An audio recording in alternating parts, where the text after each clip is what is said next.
Hi, my name's Danielle Jenkins. I'm a 22-year-old abstract land and seascape artist.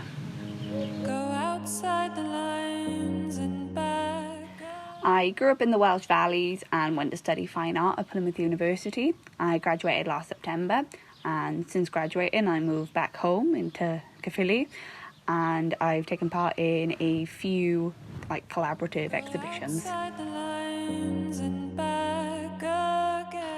I've always been into the arts culture growing up. I was always drawing, painting and creating things at a young age, and my family used to take me to art exhibitions, and it wasn't until secondary school where I could actually realise that I could actually become an artist as a career.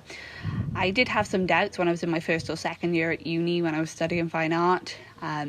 I was become doubtful. I was like, is this something that I want to do? Should I become an art teacher instead, or should I just do something completely different? But in my third year it clicked, and I realised becoming an artist is something that I really wanted to do. With your thoughts and complexity. The best thing about what I do is getting lost within the pieces I create. Process is such an important aspect of my work, and having to take my pieces outside within nature, especially my seascapes, taking them to the ocean, allowing them to soak in the seawater whilst I sit and allow the calmness to wash over me as well. It really puts me in a meditative state. Whilst painting these pieces, the meditative state would stay with me and I would get lost in a trance.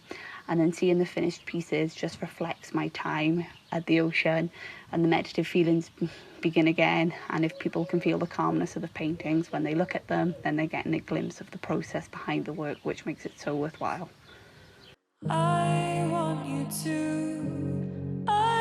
The hardest thing is tie between financing and the stigma of becoming an artist. With regards to financing my work, I've found it difficult because it's up to me to do. Hopefully this will get easier as my social media following grows and more people start to buy my work so I can create newer and bigger pieces.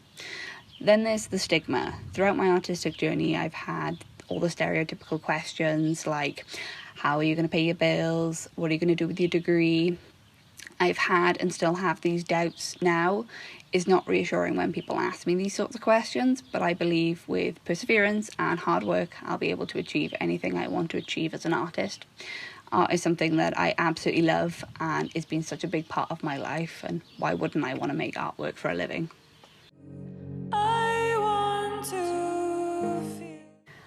I have two artists that influence my work. The first artist is Jessica Warboys.